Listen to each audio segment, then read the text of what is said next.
Your live interactive coverage with CBS 13 and Fox 23 will begin shortly.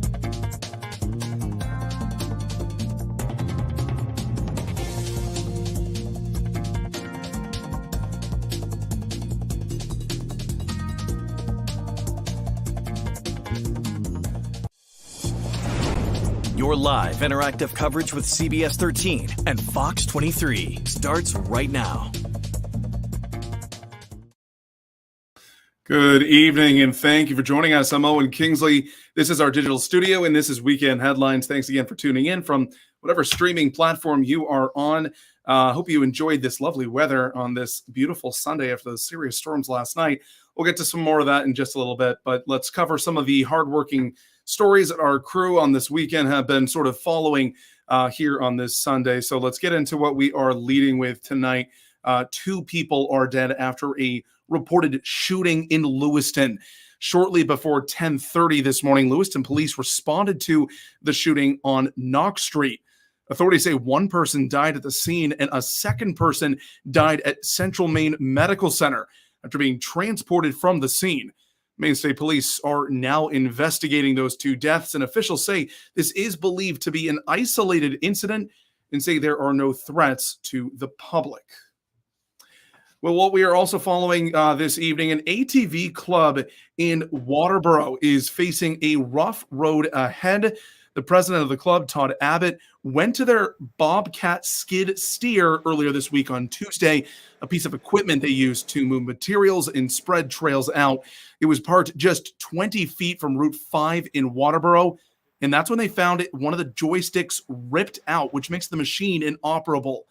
As of right now, Abbott says they don't know why this happened or who may be targeting them. Like I said, are $2,000, so it might have value to somebody else.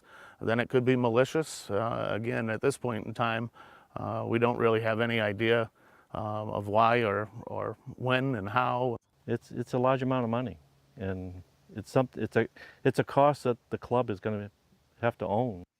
It'll be at least 2 weeks before they get the machine up and running again.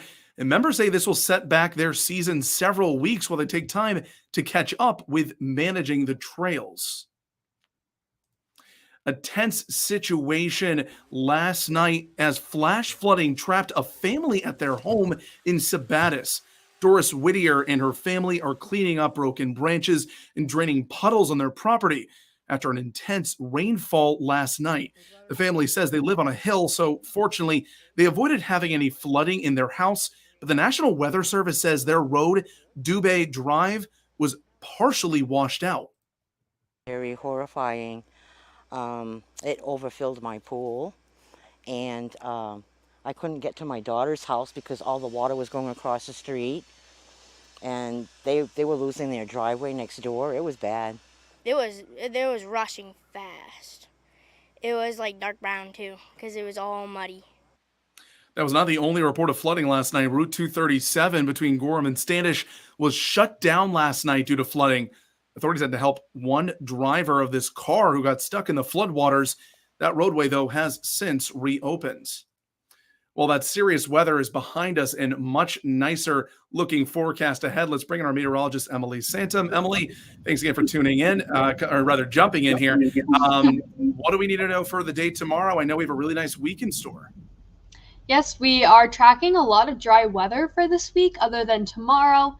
Some chance of showers and storms in the afternoon and evening hours, but we'll get into that in just a few minutes. So these were our local storm reports from last night. Let's take a closer look. Mostly they were all rain for the most part, just different amounts as well.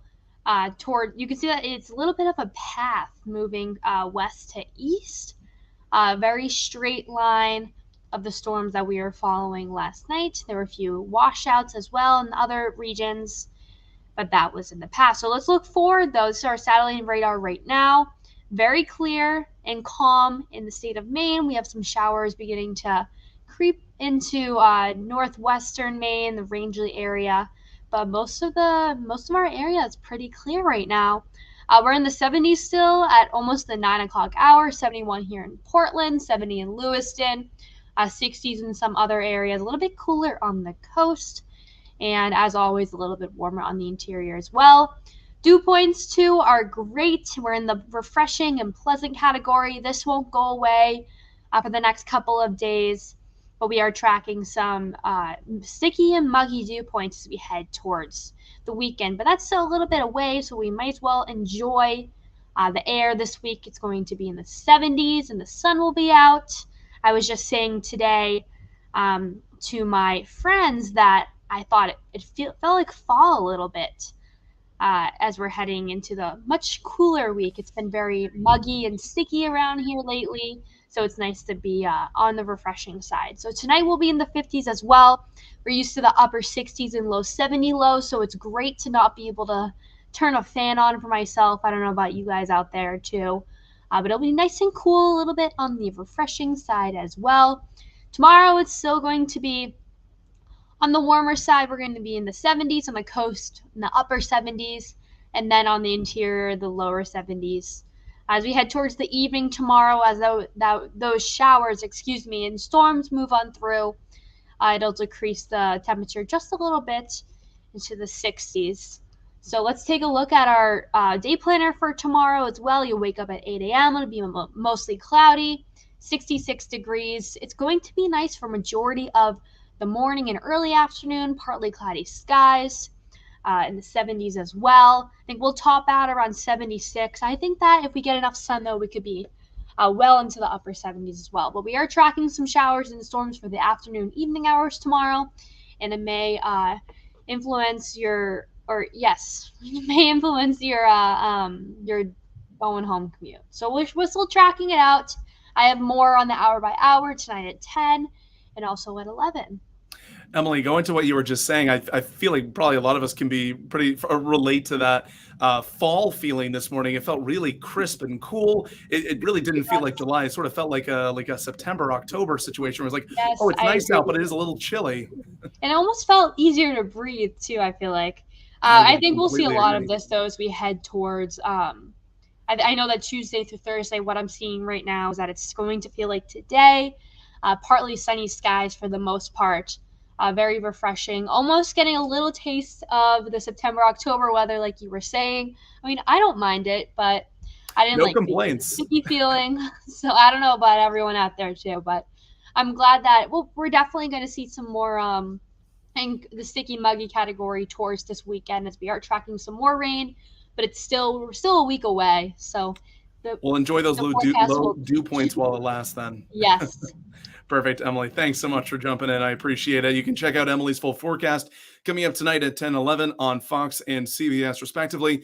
And for our digital studio, this is really all that we have going on. So thanks for coming in.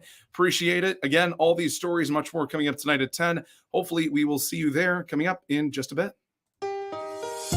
You've been watching live interactive coverage from CBS 13 and Fox 23. Make sure to stay connected with CBS 13 and Fox 23 on air, online, and through these social channels.